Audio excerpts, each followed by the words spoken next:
ನಮಸ್ಕಾರ. ಕನ್ನಡ ಒನ್ ನ್ಯೂಸ್ಗೆ ಸ್ವಾಗತ. ನಾನು ನಿಮ್ಮ ಭಾಗ್ಯನಾರಾಯಣ ಬೊಗ್ಗವರಪು.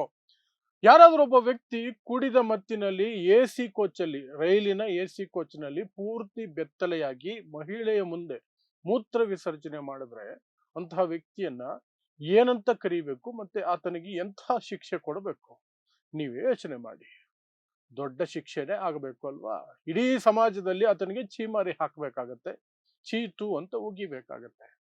ಆದ್ರೆ ಅದೇ ಕೆಲಸವನ್ನ ಸಿವಿಲ್ ಕೋರ್ಟ್ ಜಡ್ಜ್ ಮಾಡಿದ್ರೆ, ಸಿವಿಲ್ ಕೋರ್ಟ್ ಜಡ್ಜ್ ಮಾಡಿದ್ರೆ ಅಂಥ ವ್ಯಕ್ತಿಯನ್ನ ಅಮಾನತು ಮಾಡಿರುವಂತಹ ಆದೇಶವನ್ನ ಹೈಕೋರ್ಟ್ ರದ್ದು ಮಾಡಿ ಮತ್ತೆ ನೀವು ಜಡ್ಜ್ ಆಗಿ ವಾಪಸ್ ಹೋಗಿ ಅಂತ ಹೇಳಿದ್ರೆ ಬೆಚ್ಚಿ ಬೀಳ್ಬೇಕಲ್ವಾ? ಅದೇ ಕೆಲಸ ಸುಪ್ರೀಂ ಕೋರ್ಟ್ ಮಾಡಿದೆ. ಸುಪ್ರೀಂ ಕೋರ್ಟ್ ಬೆಚ್ಚಿ ಬಿದ್ದಿದೆ. ಹೈಕೋರ್ಟ್ ಅದು ಹೇಗೆ ಆತನ ಕೆಲಸವನ್ನ ವಾಪಸ್ ಕೊಟ್ಟಿದೆ ಅಂತ. ಸೊ ಏನಿದು ಪ್ರಕರಣ, ಯಾರು ಆ ಪುಣ್ಯಾತ್ಮ ಮತ್ತು ಎಲ್ಲಿ ನಡೆದಿರೋದು ಏನು ಅನ್ನೋದನ್ನ ವಿವರಿಸುವ ಪ್ರಯತ್ನವನ್ನು ಮಾಡ್ತೀನಿ. 2018ರಲ್ಲಿ ನಡೆದಿರುವಂತಹ ಘಟನೆ ಇದು. ಸುಮಾರು 7 ವರ್ಷಗಳ ಹಿಂದಿನ ಘಟನೆ.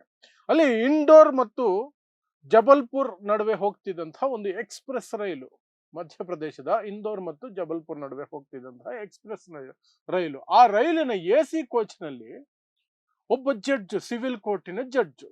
ಆ ಸಿವಿಲ್ ಕೋರ್ಟಿನ ಜಡ್ಜು ಕಂಠಪೂರ್ತಿ ಕುಡಿದು ಟಿಟಿ ಮೇಲೆ ಜಗಳ, ಸಹ ಪ್ರಯಾಣಿಕರ ಮೇಲೆ ಜಗಳ.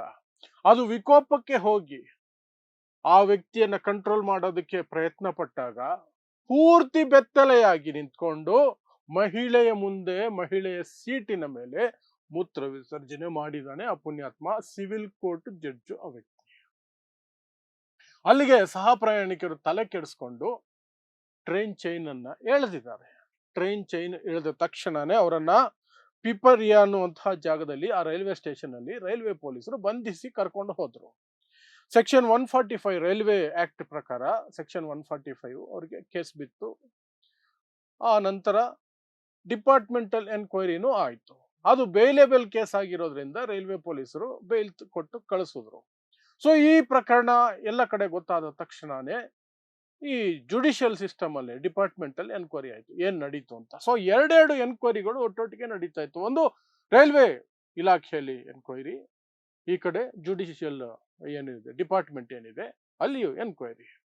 ಸೊ ಎರಡೂ ಎನ್ಕ್ವೈರಿಗಳಲ್ಲಿ ತಿಳಿದು ಬಂದಂತಹ ವಿಚಾರ ಏನು ಅಂದ್ರೆ, ಎಸ್, ಈ ತರ ಘಟನೆ ನಡೆದಿದೆ ಅಂತ. ಆದ್ರೆ ರೈಲ್ವೆ ಇಲಾಖೆಯಲ್ಲಿ ಅದು ಏನ್ ಕತೆ ನಡೀತೋ ಏನೋ ಗೊತ್ತಿಲ್ಲ, ರೈಲ್ವೆ ಇಲಾಖೆಯಿಂದ ಕ್ಲೀನ್ ಚಿಟ್ ಸಿಕ್ಬಿಡ್ತು ಈ ಸಿವಿಲ್ ಜಡ್ಜ್ಗೆ. ಹೆಸರು ಹೇಳ್ತಿಲ್ಲ, ನಾನು ಹೆಸರು ಹೇಳಬಾರದು ಅನ್ನೋ ಉದ್ದೇಶಕ್ಕೆ ಜಡ್ಜ್ ಹೆಸರು ಹೇಳ್ತಿಲ್ಲ. ಯಾಕಂದ್ರೆ ಅವರು ಇರುವಂತಹ ಹುದ್ದೆಗಾದ್ರೂ ನಾವು ಮರ್ಯಾದೆ ಕೊಡಬೇಕು. ಅವರು ಆ ರೀತಿ ಕೆಟ್ಟ ಕೊಳಕ ನಡ್ಕೊಂಡ್ರು ಅಂತ ನಾವು ನಮ್ಮ ದೇಶದ ನ್ಯಾಯಾಂಗವನ್ನ ಆ ಮಟ್ಟಕ್ಕೆ ಎಳ್ಕೊಂಡು ಹೋಗೋದು ಬೇಡ. ಜಡ್ಜ್ ಅಂದ್ರೆ ಸಾಕು ಅನ್ಸುತ್ತೆ ನಿಮಗೆ. ಸೊ ರೈಲ್ವೆ ಇಲಾಖೆಯಲ್ಲಿ ಅದೇನ್ ಗೋಲ್ಮಾಲ್ ನಡೀತೋ, ಏನ್ ಸೆಟ್ಟಿಂಗ್ ನಡೀತಾ ಅಥವಾ ಏನ್ ನಡೀತೋ ಗೊತ್ತಿಲ್ಲ, ರೈಲ್ವೆ ಇಲಾಖೆಯವರು ಕ್ಲೀನ್ ಚಿಟ್ ಕೊಟ್ಬಿಟ್ರು. ಆ ವ್ಯಕ್ತಿ ಕುಡಿದಿದ್ದಂತಹದಕ್ಕೆ ನಮ್ಮಲ್ಲಿ ಮೆಡಿಕಲ್ ರಿಪೋರ್ಟ್ಸ್ ಅಲ್ಲಿ ಪಾಸಿಟಿವ್ ಬಂದಿಲ್ಲ, ಕುಡಿದ ಮತ್ತಿನಲ್ಲಿದ್ರು ಅಂತ ಪಾಸಿಟಿವ್ ಬಂದಿಲ್ಲ, ಸಹ ಪ್ರಯಾಣಿಕರು ಯಾರು ಸರಿಯಾಗಿ ಬಂದು ಸಾಕ್ಷಿ ಹೇಳಲಿಲ್ಲ, ಏನೇನೋ ಹೇಳಿ ಆತನಿಗೆ ಕ್ಲೀನ್ ಚಿಟ್ ಕೊಟ್ಬಿಟ್ರು. ಆದ್ರೆ ಡಿಪಾರ್ಟ್ಮೆಂಟಲ್ ಎನ್ಕ್ವೈರಿಯಲ್ಲಿ ಕ್ಲೀನ್ ಚಿಟ್ ಸಿಗ್ಲಿಲ್ಲ. ಡಿಪಾರ್ಟ್ಮೆಂಟಲ್ ಎನ್ಕ್ವೈರಿಯಲ್ಲಿ ಅದು ಸಾಬೀತಾಯ್ತು, ಎಸ್, ಇವರು ಕೆಟ್ಟ ಕೊಳಕ ನಡ್ಕೊಂಡಿದ್ದಾರೆ, ಕುಡಿದ ಮತ್ತಿನಲ್ಲಿ ಇದೆಲ್ಲ ಮಾಡಿದ್ದಾರೆ ಅಂತ. ಸೊ ಹುದ್ದೆಯಿಂದ ಅಮಾನತು ಮಾಡಿದ್ರು. ಸಿವಿಲ್ ಜಡ್ಜ್ ಹುದ್ದೆಯಿಂದ ಅಮಾನತಾಯ್ತು. ಅದೇ ಅಮಾನತನ ಪ್ರಶ್ನೆ ಮಾಡಿ ಹೈಕೋರ್ಟ್ಗೆ ಹೋದ ಪುಣ್ಯಾತ್ಮ. ನನ್ನನ್ನ ಜಡ್ಜ್ ಹುದ್ದೆಯಿಂದ ಅಮಾನತು ಮಾಡಿಬಿಟ್ಟಿದ್ದಾರೆ, ಈ ಆದೇಶ ತಪ್ಪು, ಯಾಕೆಂದ್ರೆ ರೈಲ್ವೆ ಇಲಾಖೆ ನನಗೆ ಕ್ಲೀನ್ ಚಿಟ್ ಕೊಟ್ಬಿಟ್ಟಿದೆ ಅಂತ ಆ ಆದೇಶವನ್ನು ತೋರಿಸ್ಕೊಂಡು ಹೋದ. ಹೈಕೋರ್ಟ್ ಆ ಆದೇಶವನ್ನು ಪರಿಗಣಿಸಿ, ಯಾವುದು ರೈಲ್ವೆ ಡಿಪಾರ್ಟ್ಮೆಂಟ್ ಕೊಟ್ಟಿರುವಂತಹ, ರೈಲ್ವೆ ಪೊಲೀಸರು ಕೊಟ್ಟಿರುವಂತಹ ಆ ಒಂದು ಆದೇಶವನ್ನ ಹೈಕೋರ್ಟ್ ಪರಿಗಣಿಸಿ, ಇವರೇನು ತಪ್ಪು ಮಾಡಿಲ್ಲ ಅಂತ ಹೇಳಿದಾರಲ್ಲ, ಹಾಗಾಗಿ ಇವರ ಅಮಾನತು ಆದೇಶವನ್ನ ನಾವು ರದ್ದು ಮಾಡ್ತಿದೀವಿ ಮತ್ತು ಇವರಿಗೆ ಜಡ್ಜ್ ಆಗಿ ಮುಂದುವರಿಯೋದಕ್ಕೆ ಅವಕಾಶ ಮಾಡಿಕೊಡ್ತಿದೀವಿ ಅಂತ ಹೈಕೋರ್ಟ್ ಹೇಳಿದ್ರು, ಮಧ್ಯಪ್ರದೇಶದ ಹೈಕೋರ್ಟ್. ಸೊ ಇದು ಈಗ ಸುಪ್ರೀಂ ಕೋರ್ಟ್ ತಲುಪಿದೆ. ಸುಪ್ರೀಂ ಕೋರ್ಟ್ಗೆ ನಿನ್ನೆ ಬಂದಾಗ ಸುಪ್ರೀಂ ಕೋರ್ಟ್ ಬೆಚ್ಚಿ ಬಿದ್ದಿದೆ. ಇಂಥ ಕೃತ್ಯ ಮಾಡಿರೋದ್ರ ಬಗ್ಗೆನೇ ಅದು ಅಸಹ್ಯ ವ್ಯಕ್ತಪಡಿಸಿದೆ. ಎಂತಹ ನೀಚತನದ ಕೃತ್ಯ ಇದು, ಅಸಹ್ಯ ಪಡುವಂತಹ ಕೃತ್ಯ ಅಂತ ಸುಪ್ರೀಂ ಕೋರ್ಟ್ ಹೇಳುವ ಮೂಲಕ ಹೈಕೋರ್ಟ್ ಆತನ ಅಮಾನತು ಆದೇಶವನ್ನು ವಾಪಸ್ ಪಡ್ಕೊಂಡಿದೆಯಲ್ಲ, ಅಥವಾ ವಾಪಸ್ ತಗೊಳ್ಳಿ ಅಂತ ಆದೇಶ ಕೊಟ್ಟಿದೆಯಲ್ಲ, ಆ ಆದೇಶದ ವಿರುದ್ಧ ಸಹ ಸುಪ್ರೀಂ ಕೋರ್ಟ್ ಕೆಂಡ ಕಾದಿದೆ. ಏನ್ರಿ ಕೊಟ್ಟಿದ್ದೀರಾ, ಅದು ಯಾವ ಆಧಾರದ ಮೇಲೆ ಈ ವ್ಯಕ್ತಿಯನ್ನ ಮತ್ತೆ ಜಡ್ಜ್ ಆಗಿ ಮುಂದುವರಿಸ್ತೀರಾ ಅಂತ. ಯಾಕಂದ್ರೆ ಒಬ್ಬ ಜಡ್ಜ್ ಅಂದ್ರೆ ನ್ಯಾಯ ಕೇಳ್ಕೊಂಡು ಜನ ಹೋಗುವಂತಹ ಜಾಗ. ಆ ವ್ಯಕ್ತಿ ನಮಗೆ ನ್ಯಾಯ ಕೊಡಿಸ್ತಾರೆ ಅನ್ನುವಂತಹ ನಂಬಿಕೆ ಇಟ್ಕೊಂಡು ಜನ ಕೋರ್ಟ್ಗೆ ಹೋಗ್ತಾರೆ. ಇಡೀ ದೇಶದಲ್ಲಿ ನಡೆಯುವಂತಹ ಎಲ್ಲ ಅಕ್ರಮಗಳು, ಕಾನೂನು ಬಾಹಿರ ಚಟುವಟಿಕೆಗಳು ಅಥವಾ ಇನ್ಯಾವುದೇ ವಿಚಾರದಲ್ಲಿ ನ್ಯಾಯ ಸಿಗಬೇಕು ಅಂದಾಗ ಜಡ್ಜ್ಗಳ ತೀರ್ಪುಗಳೇನೆ ನ್ಯಾಯ ಕೊಡುವಂತಹದ್ದು. ಅಂಥ ಸ್ಥಾನದಲ್ಲಿ ಕೂರುವಂತಹ ವ್ಯಕ್ತಿ ಇಂಥ ನೀಚ ಕೃತ್ಯ ಮಾಡಿದ್ದಾರೆ ಅಂತ ಡಿಪಾರ್ಟ್ಮೆಂಟಲ್ ಎನ್ಕ್ವೈರಿಯಲ್ಲಿ ಸಾಬೀತಾಗಿದ್ದರೂ ಸಹ ಯಾವುದೋ ರೈಲ್ವೆ ಇಲಾಖೆಯ ಒಂದು ಆದೇಶವನ್ನ ಮುಂದಿಟ್ಕೊಂಡು ನೀವು ಅವರನ್ನ ಮತ್ತೆ ಜಡ್ಜ್ ಆಗಿ ವಾಪಸ್ ತಗೊಳ್ಳಿ ಅಂತ ಹೇಳಿದಿರಲ್ಲ, ಹೈಕೋರ್ಟ್ಗೆ ತಲೆ ಇದೆಯಾ ಅಂತ ಸುಪ್ರೀಂ ಕೋರ್ಟ್ ಕೇಳಿದೆ.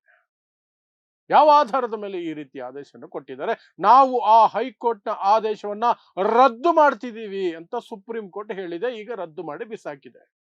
ಮುಂದೆ ಸುಪ್ರೀಂ ಕೋರ್ಟ್ ಅಲ್ಲಿ ವಿಚಾರಣೆ ಮುಂದುವರಿಯುತ್ತೆ, ಅದು ಏನಾಗುತ್ತೆ ಅದು ಬೇರೆ ವಿಚಾರ. ಬಟ್ ಸದ್ಯಕ್ಕಂತೂ ಆ ವ್ಯಕ್ತಿ ಜಡ್ಜ್ ಆಗಿ ಮತ್ತೆ ಜಡ್ಜ್ ಸೀಟ್ ಅಲ್ಲಿ ಕೂರೋಕೆ ಸದ್ಯಕ್ಕಂತೂ ಇಲ್ಲ.